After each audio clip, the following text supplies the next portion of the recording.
Welcome back to Better Japanese. I'm Ryan and I love Japan. It's one of my favorite places in the world.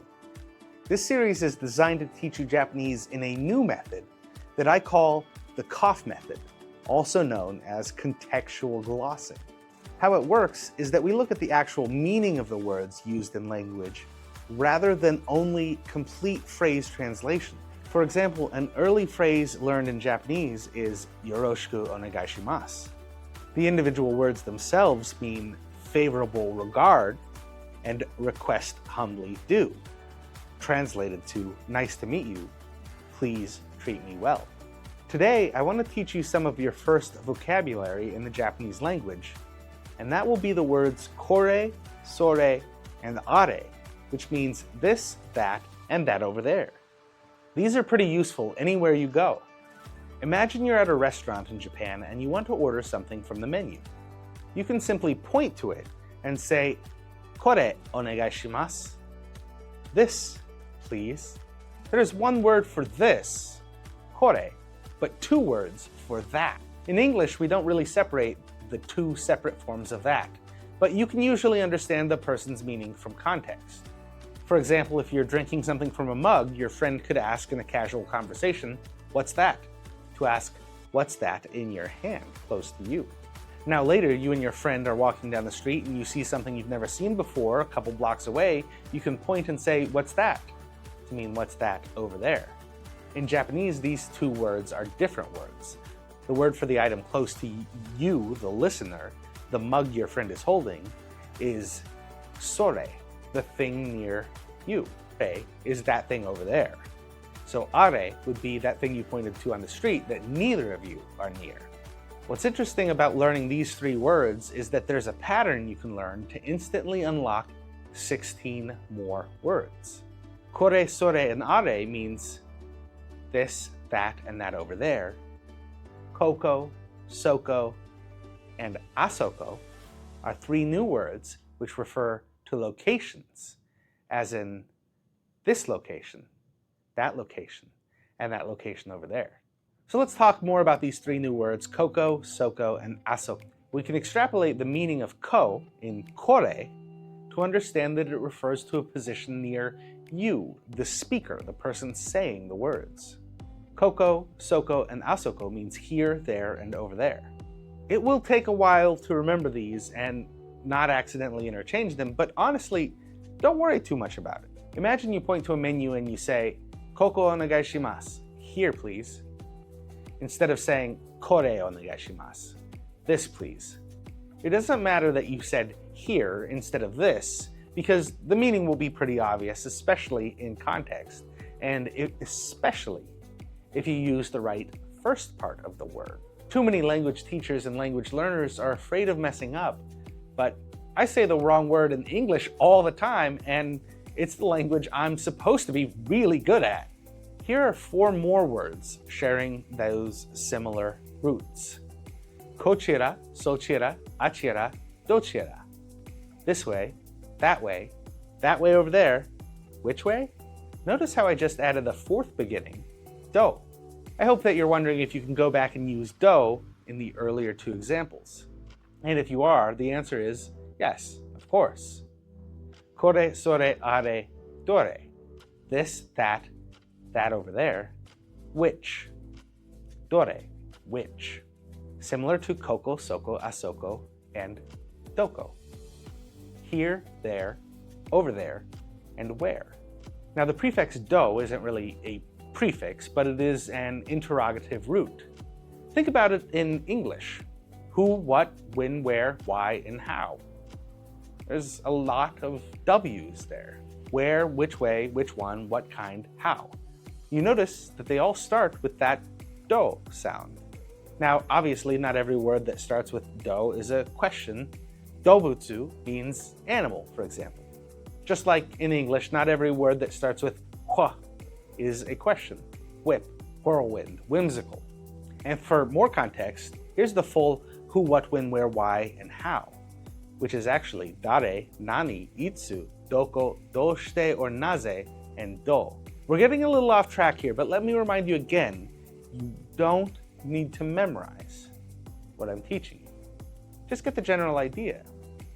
The idea of going off on these tangents is just to help you connect the words that you are learning with more concepts in your brain. That's how adults are programmed to learn things. Our brains are mushy, interconnected webs of neurons, and the more connections we can form in our brains regarding new concepts, the better we will learn and understand those new concepts. Now, I promised you there would be 16 more words, meaning there's 20 total. Here are the others. Kochira, sochira, achira, dochira. This way or this person, that way or that person, that way over there or that person over there, which way or who. It's very interesting that these words for this way or that way also mean this person or that person. And if you want to think about why with me for a moment, there's something interesting and very Japanese about the Japanese language when it comes to talking about people. The interesting thing is you generally don't talk directly about people very much. At least not directly with words like you, he, she, him, her. Instead, most of the time, you refer to a person more indirectly. For example, anata directly means you, but it's considered a bit impolite to use. You'll hear it in anime when a wife talks to her husband, and that's it. It's very personal. So if you're talking to a person in Japanese, you would normally refer to the other person in the third person or leave it implied in the sentences you're saying. But you might say something like, "What is Ryan doing this weekend?" But here's a secret. You could say, "What is that way doing this weekend?" Sochira wa that way, this weekend. What? Doing. What are you doing this weekend? And if you've started learning Japanese from a book or tutor or in classes, they will almost universally tell you that you're not supposed to use the word you in Japanese, that it practically doesn't exist, and that you should refer to the person by their name. But that is wrong. Sochira is a very polite way to say you, and you'll be understood in every situation. The issue is that people don't often think about the words that they use every day. It makes it hard for people to teach their own language. The same thing happens to Japanese people. I tried to ask my Japanese friend Tsuyoshi if the word ware meant we, and he didn't know. But 5 minutes later, he used the word 3 times in a row to refer to we. And as I translated the words in my head, that was definitely what it meant. But people don't often think about the exact words they're using or the exact context behind them. Because one subtle nuance about sochira is that context can matter, because it can be both the singular or plural, you or y'all, except far more polite than the American y'all. For example, in a business meeting, sochira could refer to the other person or their entire company, i.e. your side, because it means that way, sochira, that way, that side. What's cool about learning this is that sochira is not at all slang or special. It's normal, common, and polite Japanese. Now back to the lesson. Here are some more words referring to things by categorization. Remember, we are doing ko, so, a, do. Kona, sona, ana, and dona. Like this kind, like that over there, that kind of thing, what kind. You would use these in a phrase like, Dona kohi o nomimasu ka? What coffee to drink? What kind of coffee to drink? The translation is, what kind of coffee do you drink? And you could answer by pointing to an object on a menu and say, konna, this kind, or point to your friend's drink and say, ana, that kind, over there. The last 4 are the noun prefix forms. Kono, sono, ano, dono. This noun, that over there noun, which noun. So, kono hon, this book. There's a lot of use cases for all 3 words.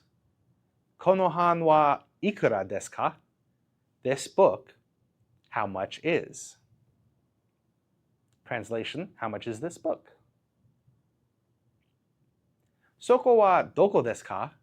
There, topic marker. Where is? Question marker. Where is that place? Where is there? Kore wa mizu desu. This, topic marker, water is. This is water. Kore wa mizu desu. Among these, the easiest to learn are just kore, sore, and are. And if you're going to practice any, I recommend starting with just these. You don't need to overcomplicate. This, that, and that over there. I'm Ryan, and this is Better Japanese. Click here to see the next lesson and keep up your practice.